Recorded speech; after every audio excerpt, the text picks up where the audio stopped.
Веројатно следачите памтат што сум зборувала пред 5 години, а јас многу тешко менувам мислење и многу тешко бришам статус. По нарачка тоа не оди и веројатно на некој му текнало дека уште пред 5 години имам изјавено дека за мене таа манифестација е обичен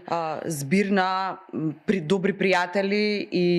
познаници кои што ги собира едно одредено списание кое што своевремено ме блокираше на социјалната мрежа Инстаграм. Баш заради тоа што имав свое мислење и до ден денес сметам дека е крајно деградирачки да воопшто таа манифестација постои за нас кои што стварно ја работиме таа работа. И пак ќе го кажам истото, јас од оние кои што добија статуетки и добиваат статуетки низ годиниве, не познавам ниту еден човек како инфлуенсер, како некој кој што ми е колега, како некој кој што работи слични барем кампањи на моите, освен мислам дека година-две зема Лила која исто така е близок човек до раководството на списанието.